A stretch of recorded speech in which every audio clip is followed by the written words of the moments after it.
as someone who's hypermobile, I've noticed that there's a mismatch between my effort doing an exercise versus my effort doing a strength training exercise. Putting in like a lot of effort, like doing my best, usually means going until I pass out. And I've learned recently that now my best is actually holding myself back and being really intentional with movement so that I don't pass out or get close to it, making sure I'm having more salt than I need in the beginning, or than I think I need, especially when I know I'm about to be sweating and doing a workout. Then I have been doing better at staying like ahead of it.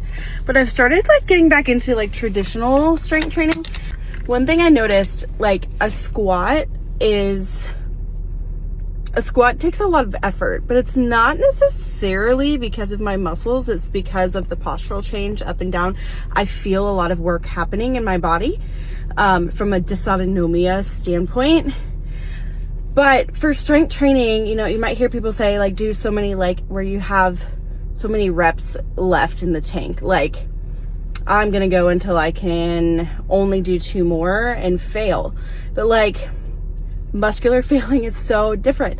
So the best example I can kind of give in my own life is I started doing like a lateral raise with a cable, super light, but really being intentional about making sure the rest of my body is stabilized, making sure I'm breathing, really trying to use very specific muscles and not like push through it. Also, people at the end of exercises kind of pull and use momentum at the end.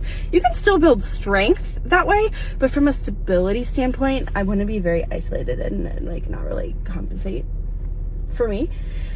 So I started just like doing my lateral raises, and like sure, it was like kind of tiring, but not really.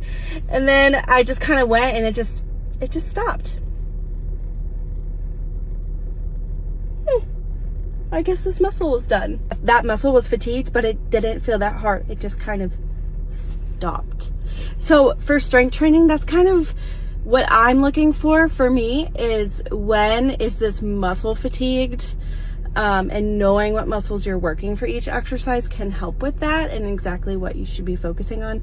But yeah, all this to say, just because something feels easy and it just stops, I still got the load that I needed to help that muscle grow and become stronger, even though it didn't feel hard. You don't have to work in this really hard range, because hard for a lot of us is actually exerting ourselves a little bit higher than we need to, especially when we have dysautonomia.